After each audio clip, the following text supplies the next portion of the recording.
اور امریکہ کے صدر سے توقع رکھ لے کہ وہ آئے گا اور وہ ایبسلوٹلی ناٹ کہنے والے عمران خان کو نکلوائے گا۔ ویسے تو یہ شرم کا مقام ہوتا ہے، لیکن پاکستان کے اندر یہی حقیقت ہے۔ یحییٰ آفریدی سے امیدیں ہیں، منصور علی شاہ سے امیدیں ہیں، فلاں جج سے امیدیں ہیں، اس سے امیدیں ہیں، فلاں صحافی سے امیدیں ہیں، تو ہم امیدوں پر چلنے والی قوم ہے۔ بہرحال یہ ایک پازیٹیو چیز ہے کہ سپر پاور کے صدر کا بھی ایک کردار ہوتا ہے، تو اس حوالے سے زلفی بخاری اور خان کی ٹیم ان کے ساتھ روابط میں ہے۔ ایک اور پازیٹیو چیز ہو رہی ہے جو سیاسی پروسیجر ہے، اور میں سمجھتا ہوں کہ سیاسی معاملات کو سیاسی حساب سے ہی اس کا مقابلہ کرنا چاہیے۔ اگرچہ پاکستان میں سیاسی سے زیادہ غیر سیاسی معاملات ہیں، انٹرفیرنس ہے، ہر جگہ پہ اسٹیبلشمنٹ نے اپنی ٹانگیں اڑائی ہوئی ہیں سوائے اس کام کے جو ان کے کرنے کا ہے۔ تو اب جمعیت علماء اسلام اور پی ٹی آئی نے ساتھ چلنے کا فیصلہ کر لیا ہے۔ وہ کیسے؟ مولانا فضل الرحمان کے انتہائی قریبی ساتھی بریگیڈیئر ریٹائرڈ طارق محمود سدوزئی کو خیبر پختونخوا کابینہ میں بطور معاون خصوصی شامل کر لیا گیا، اور یہی ایک اچھی خبر ہے۔ طارق سدوزئی سابق چیف ایگزیکٹو فیسکو اور چیئرمین نیپرا رہ چکے ہیں، یعنی مولانا فضل الرحمان کے ایک قریبی ساتھی کو کے پی کے کابینہ کے اندر شامل کرنے کا مطلب یہ ہے کہ مولانا فضل الرحمان پی ٹی آئی کے ساتھ اتحاد کو مزید مضبوط کر رہے ہیں، اور مولانا فضل الرحمان کابینہ کے اندر شامل ہو کر ان کی ٹیم اور حکومت کے سٹیک ہولڈر بن گئے ہیں۔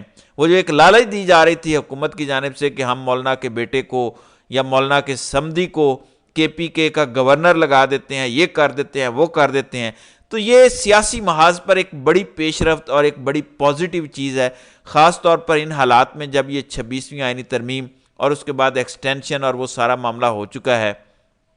پھر ایک خبر یہ ہے کہ اسد کیسر، علامہ راجہ ناصر عباس، احمد خان اور دیگر پی ٹی آئی رہنما عمران خان سے ملنے کے لیے اڈیالہ جیل پہنچ چکے ہیں۔ اب ان کے اڈیالہ جیل پہنچنے سے پہلے جو جیل سے پیغام عمران خان کا آیا ہے وہ سن لیں۔ عمران خان کہتے ہیں کہ آرمی چیف کی مدت ملازمت میں توسیع فوج کا اندرونی معاملہ نہیں ہے۔ آپ کے سلمان اکرم راجہ نے کہا تھا نا کہ یہ جی اندرونی معاملہ ہے، ہم اس کو قبول کریں گے، جبکہ بیرسٹر گوہر کی تو ٹانگیں ہی کانپ گئی تھیں، زبان ہی کپ کپانے لگ گئی تھی، اور وہ کہہ رہے تھے کہ ہم اس پر کوئی رد عمل نہیں دے سکتے، ہم اس پر کوئی نہیں بولیں گے، خان صاحب بولیں گے، ہم نہیں بولیں گے۔ وہ اندر بیٹھ کر وہ شخص اتنا بہادر ہے اور وہ اندر سے بیٹھ کر بول رہا ہے، لیکن یہ باہر آزاد ہوتے ہوئے بھی ان کی ٹانگیں کانپتی ہیں۔ آپ نہیں بولیں گے، وہ بولے گا۔ تو خان کہتا ہے کہ آرمی چیف کی مدت ملازمت میں توسیع فوج کا اندرونی معاملہ تب ہوتا اگر آرمی چیف نیوٹرل ہوتا۔ موجودہ آرمی چیف اس ناجائز حکومت کو تحفظ فراہم کر رہا ہے۔ حکومت نے مینڈیٹ پر مارے گئے ڈاکے کو تحفظ دینے کے لیے آرمی چیف کی مدت ملازمت میں توسیع کی ہے۔ ساتھ ہی خان کہتا ہے کہ مجھ سے 2 غلطیاں ہوئیں، میں اپنی 2 غلطیاں تسلیم کرتا ہوں کہ جنرل قمر جاوید باجوہ کی مدت ملازمت میں توسیع دینا میری سب سے بڑی غلطی تھی، اور کمزور اتحادی حکومت لینے کی بجائے مجھے دوبارہ انتخابات کرانے چاہیے تھے، یعنی مجھے 2018 میں حکومت نہیں لینی چاہیے تھی، کمزور اتحادی کٹ پتلیوں والی حکومت، مجھے دوبارہ الیکشن کا اعلان کرنا چاہیے تھا۔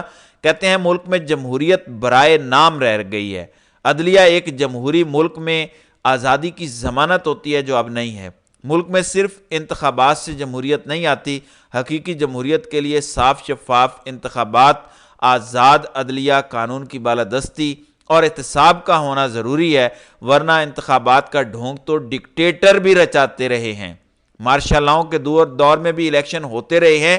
ملک کے میڈیا پر اس وقت مکمل سینسرشپ ہے، میں نے اخبارات دیکھے ہیں، ان میں میرا کوئی بیان نہیں چھپتا۔ اس وقت حکومت نے آئین میں ترمیم کر کے سپریم کورٹ پر بھی قبضہ کر لیا ہے، یہ جو مرضی اب ناانصافیوں اور ظلم کریں، اب ان سے کوئی نہیں پوچھے گا۔